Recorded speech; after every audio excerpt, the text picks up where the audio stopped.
বিসমিল্লাহির রহমানির রহিম। যদি আমি তাদের কাছে ফেরেশতাও নাজিল করতাম, মৃতেরাও তাদের সাথে কথা বলতে থাকত, এবং সারা দুনিয়ার সমস্ত জিনিসও তাদের চোখের সামনে একসাথে তুলে ধরতাম, তাহলেও তারা ঈমান আনত না। তবে তারা ঈমান আনুক, এটা যদি আল্লাহর ইচ্ছা হয়, তাহলে অবশ্য অন্য কথা। কিন্তু বেশিরভাগ লোক অজ্ঞের মতো কথা বলে থাকে।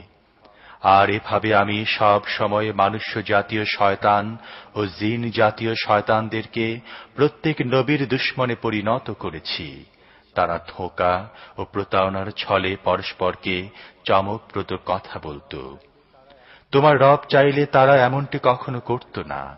কাজেই তাদেরকে তাদের অবস্থার উপর ছেড়ে দাও, তারা মিথ্যা রচনা করতে থাকুক। এসব কিছু আমি তাদেরকে এজন্য করতে দিচ্ছি যে, যারা আখিরাত বিশ্বাস করে না, তাদের অন্তরে সুদৃশ্য প্রতারণার প্রতি ঝুঁকে পড়ুক। তারা এর প্রতি তুষ্ট থাকুক এবং যেসব দুষ্কর্ম তারা করতে চায় সেগুলো করতে থাকুক। এমত অবস্থায় আমি কি আল্লাহ ছাড়া অন্য কোন মীমাংসাকারী সন্ধান করব? অথচ তিনি পূর্ণ বিস্তারিত বিবরণ সহ তোমাদের কাছে কিতাব নাজিল করেছেন। আর যাদেরকে আমি তোমার আগে কিতাব দিয়েছিলাম, তারা জানে এই কিতাবটি তোমার রবেরই পক্ষ থেকে সত্য সহকারে নাজিল হয়েছে।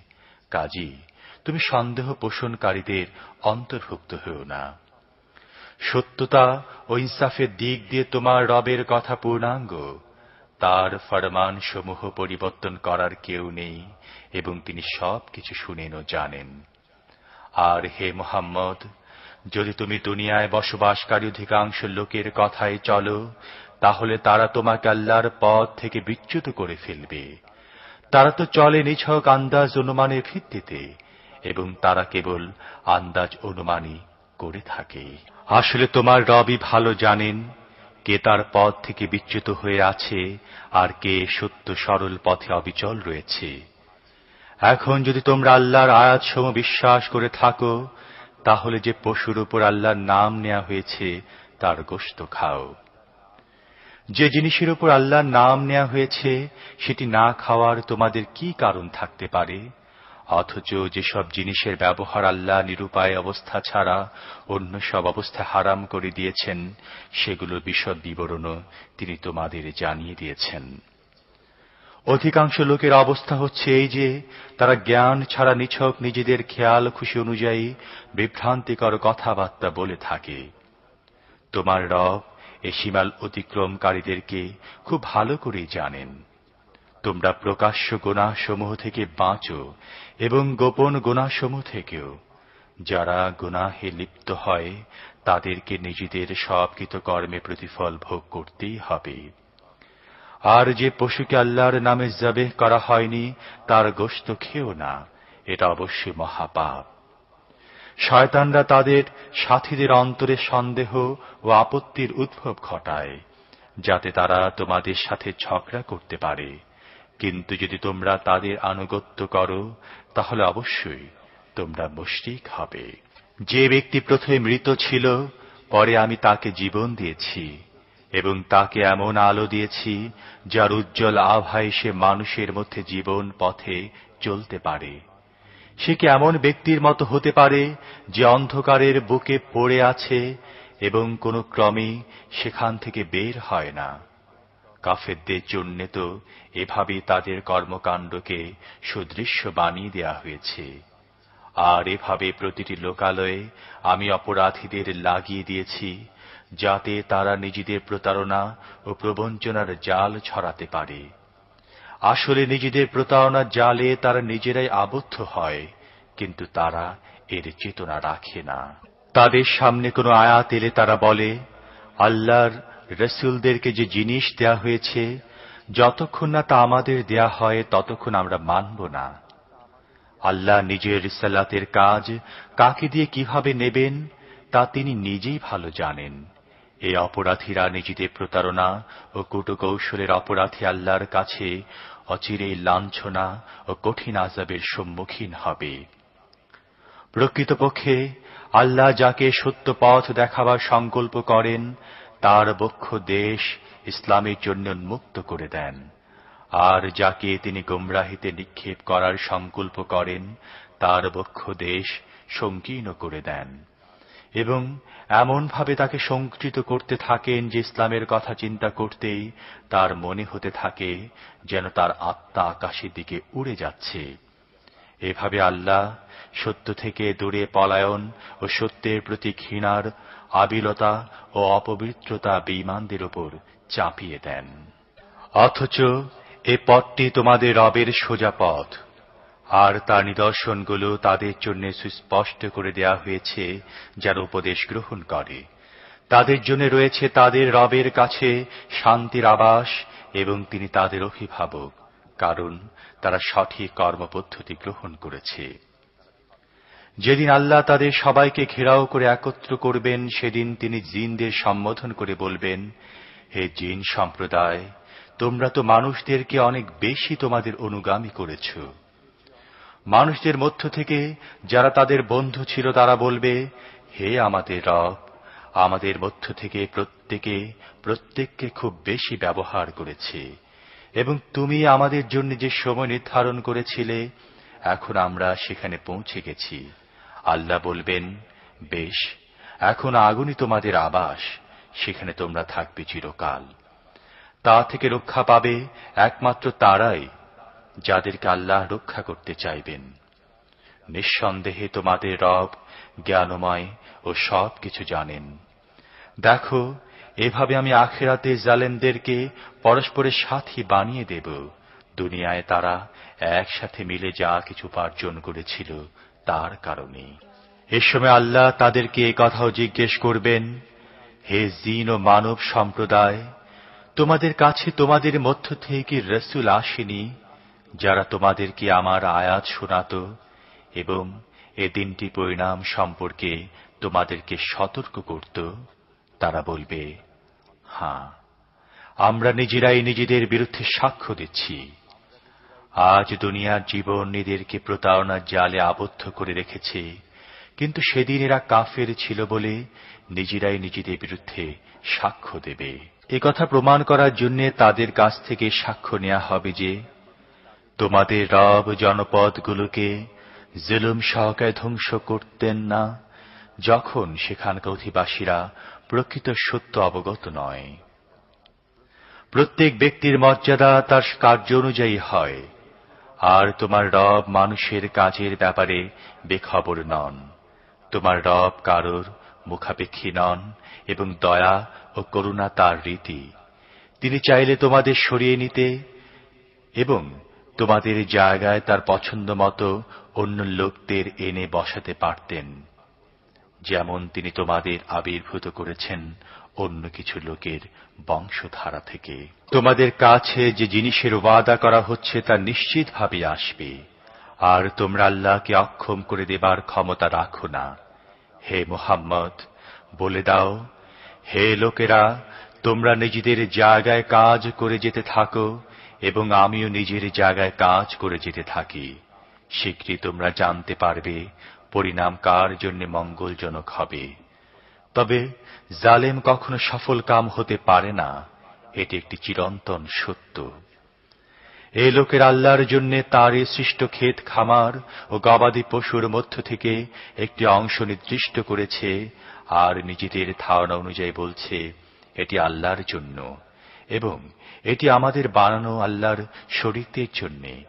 তারপর যে অংশ তাদের বানানো শরীকদের জন্য তা তো আল্লাহর কাছে পৌঁছে না, কিন্তু যে অংশ আল্লাহর জন্য তা তাদের বানানো শরীকদের কাছে পৌঁছে যায়।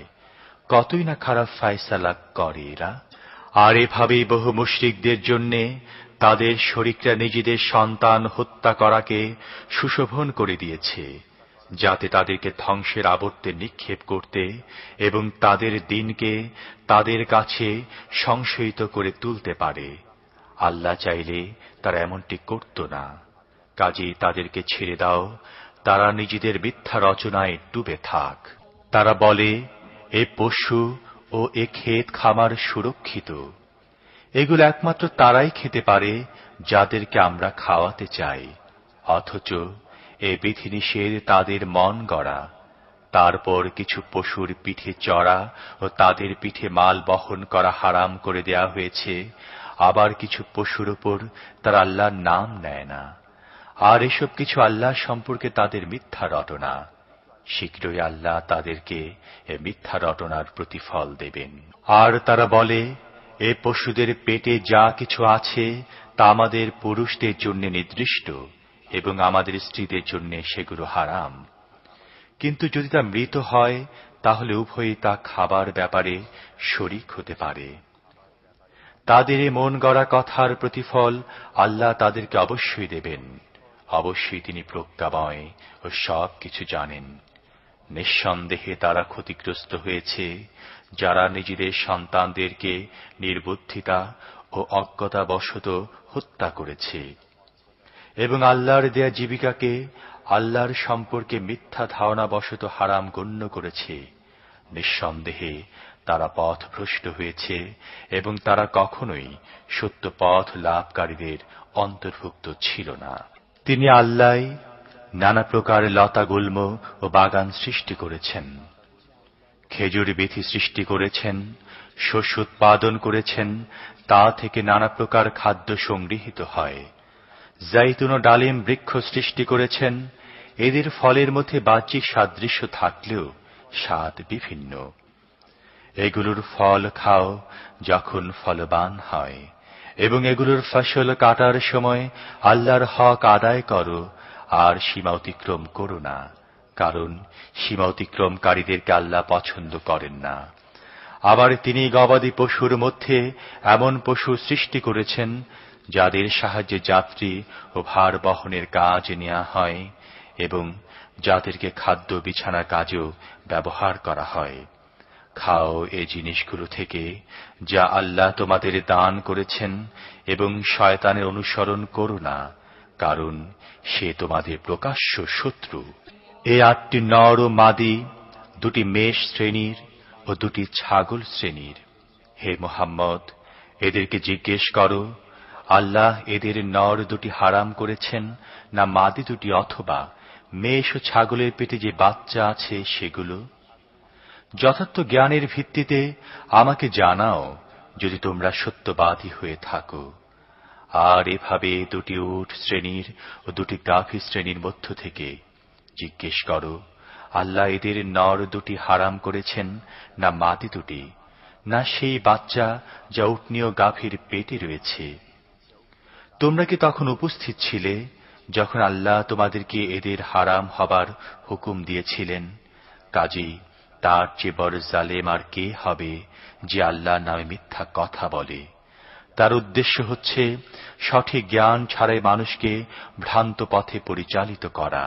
নিঃসন্দেহে আল্লাহ এহেন জালেমদের সত্য সঠিক পথ দেখান না। হে মুহাম্মদ, এদেরকে বলে দাও, যে ওহী আমার কাছে এসেছে তার মধ্যে তো আমি এমন কিছু পাই না যা খাওয়া কার উপর হারাম হতে পারে, তবে মরা বহমান রক্ত বা শুয়োরের গোশত ছাড়া, কারণ তা নাপাক, অথবা যদি অবৈধ হয় আল্লাহ ছাড়া অন্য কারো নামে যবেহ করার কারণে। তবে অক্ষম অবস্থায় যে ব্যক্তি তার মধ্য থেকে কোনো জিনিস খেয়ে নেবে নাফরমানি ইচ্ছা না করে এবং প্রয়োজনীয় সীমা না পেরিয়ে, সেক্ষেত্রে অবশ্যই তোমার রব ক্ষমাশীল ও অনুগ্রহকারী। আর যারা ইহুদিবাদ অবলম্বন করেছে তাদের জন্য নখরধারী প্রাণী হারাম করেছিলাম এবং গরু ও ছাগলের চর্বিও, তবে যা তাদের পিঠ, অন্ত্র বা হাড়ের সাথে লেগে থাকে তা ছাড়া।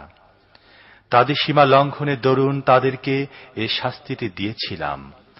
আর এই যা কিছু আমি বলছি সবই সত্য। এখন তারা যদি তোমার কথা না মানে তাহলে তাদেরকে বলে দাও, তোমাদের রবের অনুগ্রহ সর্বব্যাপী এবং অপরাধীদের ওপর থেকে তার আযাব রদ করা যেতে পারে না। এ মুশরিকরা তোমাদের এসব কথার জবাবে নিশ্চয়ই বলবে, যদি আল্লাহ চাইতেন তাহলে আমরা শিরিক করতাম না, আমাদের বাপ দাদারাও শিরিক করত না, আর আমরা কোনো জিনিসকে হারামও গণ্য করতাম না। এই ধরনের উদ্ভট কথা তৈরি করে করে এদের পূর্ববর্তী লোকেরাও সত্যকে প্রত্যাখ্যান করেছিল। এভাবে তারা অবশেষে আমার আযাবের স্বাদ গ্রহণ করেছে। এদেরকে বলে দাও, তোমাদের কাছে কোনো জ্ঞান আছে কি? থাকলে আমার কাছে পেশ করো। তোমরা তো নিছক অনুমানের উপর চলছ এবং শুধুমাত্র ধারণা ও আন্দাজ করা ছাড়া তোমাদের কাছে আর কিছুই নেই। তাহলে বলো, তোমাদের এই যুক্তির মোকাবেলায় প্রকৃত সত্য উপনীত অকাট্য যুক্তি তো আল্লাহর কাছে আছে। অবশ্যই যদি আল্লাহ চাইতেন তাহলে তোমাদের সবাইকে সঠিক পথ দেখাতেন। এদেরকে বলে দাও, আনো তোমাদের সাক্ষী, যে এ সাক্ষ্য দেবে যে আল্লাহই এই জিনিসগুলো হারাম করেছেন। তারপর যদি তারা সাক্ষ্য দিয়ে দেয় তাহলে তুমি তাদের সাথে সাক্ষ্য দিও না। এবং যারা আমার আয়াতসমূহকে মিথ্যা বলেছে, যারা আখিরাত অস্বীকারী এবং অন্যদেরকে নিজেদের রবের সমকক্ষ দাঁড় করায়, কখনো তাদের খেয়াল খুশি অনুযায়ী চলো না। হে মুহাম্মদ, এদেরকে বলো, এসো আমি তোমাদের শুনাই তোমাদের রব তোমাদের উপর কি বিধিনিষেধ আরোপ করেছেন। তার সাথে কাউকে শরীক করো না। পিতামাতার সাথে সৎ ব্যবহার করো। দারিদ্র্যের ভয়ে নিজেদের সন্তানদেরকে হত্যা করো না। আমি তোমাদেরকে জীবিকা দিচ্ছি এবং তাদেরকেও দেব। প্রকাশ্যে বা গোপনে অশ্লীল বিষয়ের ধারে কাছেও যাবে না। আল্লাহ যে প্রাণকে মর্যাদা দান করেছেন ন্যায়সঙ্গতভাবে ছাড়া তাকে ধ্বংস করো না। তিনি তোমাদের এই বিষয়গুলো নির্দেশ দিয়েছেন, সম্ভবত তোমরা ভেবেচিন্তে কাজ করবে। আর তোমরা প্রাপ্তবয়স্ক না হওয়া পর্যন্ত এতিমের সম্পদের ধারে কাছেও যেও না, তবে উত্তম পদ্ধতিতে যেতে পারো। ওজন ও পরিমাপে পুরোপুরি ইনসাফ করো। প্রত্যেক ব্যক্তির ওপর আমি ততটুকু দায়িত্বের বোঝা রাখি যতটুকু তার সামর্থ্যের মধ্যে রয়েছে। যখন কথা বলো, ন্যায্য কথা বলো, চাই তা তোমার আত্মীয় স্বজনের ব্যাপারই হোক না কেন। আল্লাহর অঙ্গীকার পূর্ণ করো। এই বিষয়গুলো নির্দেশ আল্লাহ তোমাদের দিয়েছেন, সম্ভবত তোমরা নসিহত গ্রহণ করবে। এছাড়াও তার নির্দেশ হচ্ছে এই, এটি আমার সোজা পথ, তোমরা এই পথেই চলো এবং অন্য পথে চলো না, কারণ তা তোমাদেরকে তার পথ থেকে সরিয়ে ছিন্ন ভিন্ন করে দেবে। এই হিদায়াত তোমাদের রব তোমাদেরকে দিয়েছেন, সম্ভবত তোমরা বাঁকা পথ অবলম্বন করা থেকে বাঁচতে পারবে। তারপর আমি মূসাকে কিতাব দিয়েছিলাম, যা সৎ কর্মশীল মানুষের প্রতি নিয়ামতের পূর্ণতা এবং প্রত্যেকটি প্রয়োজনীয় জিনিসের বিশদ বিবরণ, সরাসরি পথ নির্দেশ ও রহমত ছিল। এবং তা এজন্য বনী ইসরায়েলকে দেয়া হয়েছিল যে সম্ভবত লোকেরা নিজেদের রবের সাথে সাক্ষাতের প্রতি ঈমান আনবে। আর এভাবে কিতাব আমি নাজিল করেছি একটি বরকতপূর্ণ কিতাব হিসেবে। কাজেই তোমরা এর অনুসরণ করো এবং তাকওয়ার নীতি অবলম্বন করো, হয়তো তোমাদের প্রতি রহম করা হবে। এখন তোমরা আর এই কথা বলতে পারো না যে কিতাব তো দেয়া হয়েছিল আমাদের পূর্বের দুটি দলকে, এবং তারা কি পড়তো পড়াতো তা তো আমরা কিছুই জানি না। আর এখন তোমরা এই অজুহাতও দিতে পারো না যে যদি আমাদের উপর কিতাব নাজিল করা হতো তাহলে আমরা তাদের চাইতে বেশি সত্য পথ অনুসারী প্রমাণিত হতাম। তোমাদের কাছে তোমাদের রবের পক্ষ থেকে একটি সুস্পষ্ট প্রমাণ, পথ নির্দেশ ও রহমত এসে গেছে। এখন তার চেয়ে বড় জালেম আর কে হবে যে আল্লাহর আয়াতকে মিথ্যা বলে এবং তার দিক থেকে মুখ ফিরিয়ে নেয়। যারা আমার আয়াত থেকে মুখ ফিরিয়ে নেয় তাদের এই সত্য বিমুখতার কারণে তাদেরকে আমি নিকৃষ্টতম শাস্তি দেব।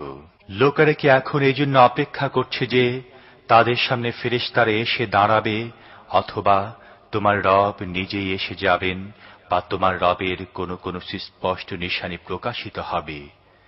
যেদিন তোমার রবের বিশেষ কোনো কোনো নিশানি প্রকাশিত হয়ে যাবে, তখন এমন কোনো ব্যক্তির ঈমান কোনো কাজে লাগবে না যে প্রথমে ঈমান আনেনি, অথবা যে তার ঈমানের সাহায্যে কোনো কল্যাণ অর্জন করতে পারেনি। হে মুহাম্মদ, এদেরকে বলে দাও, তোমরা অপেক্ষা করো, আমরাও অপেক্ষা করছি। যারা নিজেদের দিনকে টুকরো টুকরো করে দিয়েছে এবং বিভিন্ন দলে বিভক্ত হয়ে গেছে, নিঃসন্দেহে তাদের সাথে তোমার কোনো সম্পর্ক নেই। তাদের ব্যাপারটি আল্লাহর উপর ন্যস্ত রয়েছে। তারা কি করেছে সে কথা তিনিই তাদেরকে জানাবেন। যে ব্যক্তি আল্লাহর কাছে হাজির হবে সৎ কাজ নিয়ে, তার জন্য রয়েছে 10 গুণ প্রতিফল। আর যে ব্যক্তি অসৎ কাজ নিয়ে আসবে সে ততটুকুই প্রতিফল পাবে যতটুকু অপরাধ সে করেছে, এবং কারোর উপর জুলুম করা হবে না। হে মুহাম্মদ, বলো, আমার রব নিশ্চিতভাবেই আমাকে সোজা পথ দেখিয়ে দিয়েছেন, একদম সঠিক নির্ভুল দিন, যার মধ্যে কোনো বক্রতা নেই। ইব্রাহিমের পদ্ধতি, যাকে সে একাগ্রচিত্তে একমুখী হয়ে গ্রহণ করেছিল এবং সে মুশরিকদের অন্তর্ভুক্ত ছিল না। বলো, আমার নামাজ, আমার ইবাদতের সমস্ত অনুষ্ঠান, আমার জীবন ও মৃত্যু সবকিছু আল্লাহ রাব্বুল আলামিনের জন্যে, যার কোনো শরীক নেই। এর নির্দেশ আমাকে দেয়া হয়েছে এবং সবার আগে আমি আনুগত্যের শির নতকারী। বলো, আমি কি আল্লাহকে বাদ দিয়ে অন্য কোন রবের সন্ধান করব, অথচ তিনি সকল কিছুর মালিক। প্রত্যেক ব্যক্তি যা কিছু উপার্জন করে সেজন্য সে নিজে দায়ী, কেউ কারো বোঝা বহন করবে না। তারপর তোমাদের সবাইকে তোমাদের রবের দিকে ফিরে যেতে হবে। সে সময় তোমাদের মতবিরোধের প্রকৃত স্বরূপ তিনি তোমাদের সামনে উন্মুক্ত করে দেবেন। তিনি তোমাদের করেছেন দুনিয়ার প্রতিনিধি এবং যা কিছু তোমাদের দিয়েছেন তাতে তোমাদের পরীক্ষার উদ্দেশ্যে তোমাদের কাউকে অন্যের উপর অধিক উন্নত মর্যাদা দান করেছেন। নিঃসন্দেহে তোমার রব শাস্তি দেবার ব্যাপারে অতি তৎপর এবং তিনি অত্যন্ত ক্ষমাশীল ও করুণাময়। বিসমিল্লাহির রহমানির রহিম। প্রশংসা আল্লাহর জন্যে, যিনি পৃথিবী ও আকাশ সৃষ্টি করেছেন এবং অন্ধকার ও আলোর উৎপত্তি ঘটিয়েছেন। তবুও সত্যের দাওয়াত অস্বীকারীরা অন্যদেরকে তাদের রবের সমকক্ষ দাঁড় করাচ্ছে। তিনিই তো তোমাদের সৃষ্টি করেছেন মাটি থেকে, তারপর তোমাদের জন্য নির্ধারিত করেছেন জীবনের একটি সময়সীমা, এবং আরো একটি সময়সীমাও আছে যা তাঁর কাছে স্থিরীকৃত। কিন্তু তোমরা কেবল সন্দেহে লিপ্ত রয়েছ। তিনি এক আল্লাহ, আকাশেও আছেন এবং পৃথিবীতেও। তোমাদের গোপন ও প্রকাশ্য সব অবস্থায় জানেন, এবং ভালো বা মন্দ যাই তোমরা উপার্জন করো তাও তিনি ভালোভাবে অবগত। মানুষের অবস্থা দাঁড়িয়েছে এই যে, তাদের রবের নিদর্শন সমূহের মধ্য থেকে এমন কোন নিদর্শন নেই যা তাদের সামনে আসার পর তারা তা থেকে মুখ ফিরিয়ে নেয়নি। অনুরূপভাবে এখন যে সত্য তাদের কাছে এসেছে তাকেও তারা মিথ্যা বলেছে। ঠিক আছে, এতদিন পর্যন্ত যা নিয়ে তারা ঠাট্টা বিদ্রূপ করে এসেছে, শীঘ্রই সে সম্পর্কে কিছু খবর তাদের কাছে পৌঁছবে। তারা কি দেখেনি তাদের পূর্বে এমনই ধরনের কত মানব গোষ্ঠীকে আমি ধ্বংস করেছি, যারা নিজ নিজ যুগে ছিল দুর্দান্ত প্রতাপশালী। পৃথিবীতে তাদেরকে এমন কর্তৃত্ব দিয়েছিলাম যা তোমাদেরকেও দেইনি। তাদের উপর আকাশ থেকে প্রচুর বৃষ্টি বর্ষণ করেছিলাম এবং তাদের পাদদেশে নদী প্রবাহিত করেছিলাম। অবশেষে তাদের গুনাহের কারণে তাদেরকে ধ্বংস করে দিয়েছি এবং তাদের জায়গায় পরবর্তী যুগের মানব গোষ্ঠী সৃষ্টি করেছি। থেকে অস্বীকার করছে তারা তখনও বলতো, এটা সুস্পষ্ট জাদু ছাড়া আর কিছুই নয়। তারা বলে, এ নবীর কাছে কোনো ফেরেশতা পাঠানো হয় না কেন? যদি ফেরেশতা পাঠাতাম তাহলে এতদিনে কবে ফয়সালা হয়ে যেত। তখন তাদেরকে আর কোনো অবকাশই দেয়া হতো না। যদি ফেরেশতা পাঠাতাম তাহলেও তাকে মানুষের আকৃতিতেই পাঠাতাম, এবং এভাবে তাদেরকে ঠিক তেমনি সংশয়ে লিপ্ত করতাম যেমন তারা এখন লিপ্ত রয়েছে। হে মুহাম্মদ, তোমার পূর্বে অনেক রাসূলের প্রতি বিদ্রূপ করা হয়েছে, কিন্তু বিদ্রূপকারীরা যে অকাট্য সত্য নিয়ে বিদ্রূপ করত সেটাই অবশেষে তাদের উপর চেপে বসেছিল। এদেরকে বলে দাও, পৃথিবীর বুকে একটু চলাফেরা করে দেখো, যারা সত্যকে মিথ্যা বলেছে তাদের পরিণাম কি হয়েছে। এদেরকে জিজ্ঞেস করো, আকাশ ও পৃথিবীতে যা কিছু আছে সেগুলো কার? বলো, সব কিছু আল্লাহরই। অনুগ্রহের পথ অবলম্বন করা তিনি নিজের জন্য অপরিহার্য করে নিয়েছেন। এই জন্যই তিনি নাফরমানি ও সীমা লঙ্ঘন করার অপরাধে তোমাদেরকে তাৎক্ষণিকভাবে পাকড়াও করেন না। কিয়ামতের দিন তিনি তোমাদের সবাইকে অবশ্যই একত্র করবেন। এটি এমন একটি সত্য যার মধ্যে সংশয় সন্দেহের কোনো অবকাশই নেই। কিন্তু যারা নিজেরাই নিজেদেরকে ধ্বংসের মধ্যে নিক্ষেপ করেছে তারা এই কথা মানে না। রাতের আঁধারে ও দিনের আলোয় যা কিছু বিরাজমান সবই আল্লাহর, এবং তিনি সব কিছু শোনেন ও জানেন। বলো, আল্লাহকে বাদ দিয়ে আমি কি আর কাউকে নিজের অভিভাবক হিসেবে গ্রহণ করব? সেই আল্লাহকে বাদ দিয়ে যিনি পৃথিবী ও আকাশের স্রষ্টা এবং যিনি জীবিকা দান করেন, জীবিকা গ্রহণ করেন না। বলো, আমাকে হুকুম দেয়া হয়েছে যেন আমি সবার আগে তাঁর সামনে আনুগত্যের শির নত করি। আর তাকিদ করা হয়েছে কেউ শিরিক করলে করুক, কিন্তু তুমি মুশরিকদের অন্তর্ভুক্ত হও না। যদি আমি আমার রবের নাফরমানি করি তাহলে ভয় হয় একটি মহাভয়ঙ্কর দিনে আমাকে শাস্তি ভোগ করতে হবে। সেদিন যে ব্যক্তি শাস্তি থেকে রেহাই পাবে আল্লাহ তার প্রতি বড়ই অনুগ্রহ করেছেন এবং এটি সুস্পষ্ট সাফল্য। যদি আল্লাহ তোমার কোনো ধরনের ক্ষতি করেন তাহলে তিনি ছাড়া আর কেউ নেই যে তোমাকে ওই ক্ষতি থেকে বাঁচাতে পারে। আর যদি তিনি তোমার কোনো কল্যাণ করেন তাহলে তিনি সবকিছুর উপর শক্তিশালী। তিনি নিজের বান্দাদের উপর পূর্ণ ক্ষমতা রাখেন এবং তিনি জ্ঞানী ও সবকিছু জানেন। এদেরকে জিজ্ঞেস করো, কার সাক্ষ্য সবচেয়ে বড়? বলো, আল্লাহ আমার ও তোমাদের মধ্যে সাক্ষী। আর এ কুরআন আমার কাছে পাঠানো হয়েছে ওহীর মাধ্যমে, যাতে তোমাদের এবং আর যার যার কাছে এটি পৌঁছে যায় তাদের সবাইকে আমি সতর্ক করি। সত্যি কি তোমরা এমন সাক্ষ্য দিতে সক্ষম যে আল্লাহর সাথে আরো ইলাহ আছে? বলে দাও, আমি তো কখনোই এমন সাক্ষ্য দিতে পারি না। বলো, আল্লাহ তো একজনই, এবং তোমরা যে শিরকে লিপ্ত রয়েছ আমি তা থেকে সম্পূর্ণ মুক্ত।